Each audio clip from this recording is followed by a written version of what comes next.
Madala ko 100, may 100 piraso putol. Oo. Putol. Ayun. Natandaan ko nung kumita ako ng 120 pesos 5 araw. 5 araw, 120. Oo, labas na yung pagkain. Grabe naman yun. Nainutang ha? Grabe naman yun. Ay oo, ito man. 120. Ay siyempre ba? Bumis kami. Kagatin niya. Minute. Hindi anta, ganyan. Wala din mga gatyan sila. Pataas yan. Maya nga temprano. Pataas. Bagay pala talaga sa kasing lupa nito. Kaya nga. Magpula-pula siya. Pataas ito siya. Lakad mo na kami. Kaya nga, hirap. Sitikilis na lang na bagyo. Nagabang sa atin agad ng mga kambing. Kambing yan, kuya?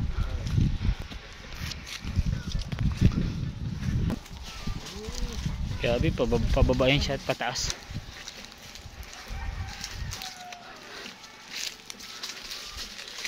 Wow.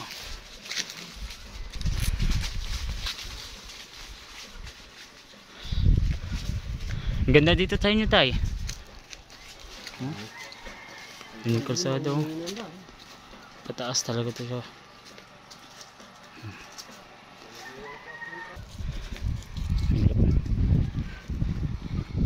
Tanggalin yung labo.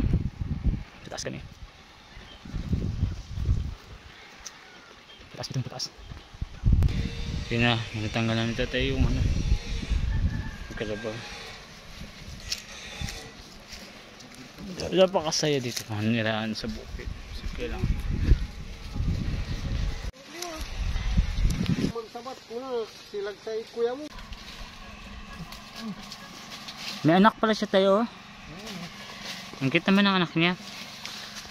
Ano siya tayo, babae lalaki? Babae. Ay, babae. Ayan. Ito mag-asawa. Ito sila. Ilan? Ito sa paling buhay. Ayan.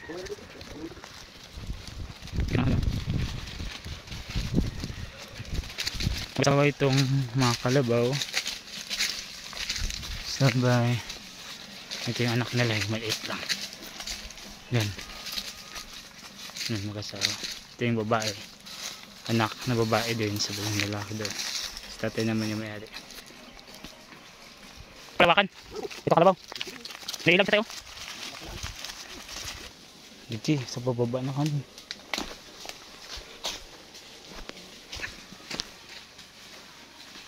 Papunta kami sa sapa. Pababa.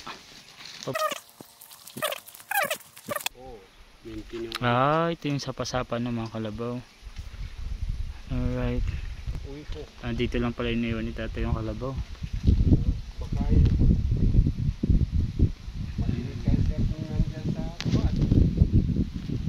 Namin yata to. Kung kakayanin. Tatalo din kami na guys. Nakasapatos, tatalon tayo doon. Ayan.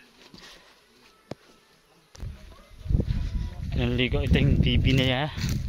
Ang cute ng bibi nila. Bibi ng kalabaw. At ito naman yung nanay. Sapa sila naligo. Para hindi mainitan. Yun naman yung tatay. Pabalik na pero kami. Pataas. Oh wow. So good. Ito yung pataas kami sa taas. Ang bundok.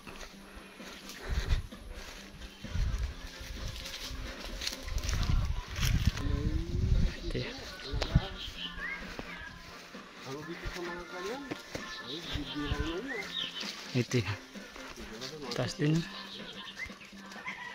Yan, karamihan dito ay natanim ay mga kasoy. Mataas yung ng kasoy dito pagtubo. Ito yung kapital ng region, kapital ng pasok na kami guys. Na yung babalik na kami, pauwi na kami sa aming boarding house sa Rojas mismo dun sa bayan. So mahigit 16 kilometers din yung ano niya, papunta niya ay 6 kilometers, bali 22 kilometers na. Ito yung palabas na kami sa mismong Roas. Ito yung 6 kilometers papasok punta doon sa kanila tatay. Okay, makalabas na tayo sa Mendoza. Dito naman ay papunta kami sa Red. Ito yung sinasabi 16 kilometers papunta doon sa bayan. Ito ay papunta na kami sa Bonifaz. Ano doon may video dito sa Gabian. Tigger always there.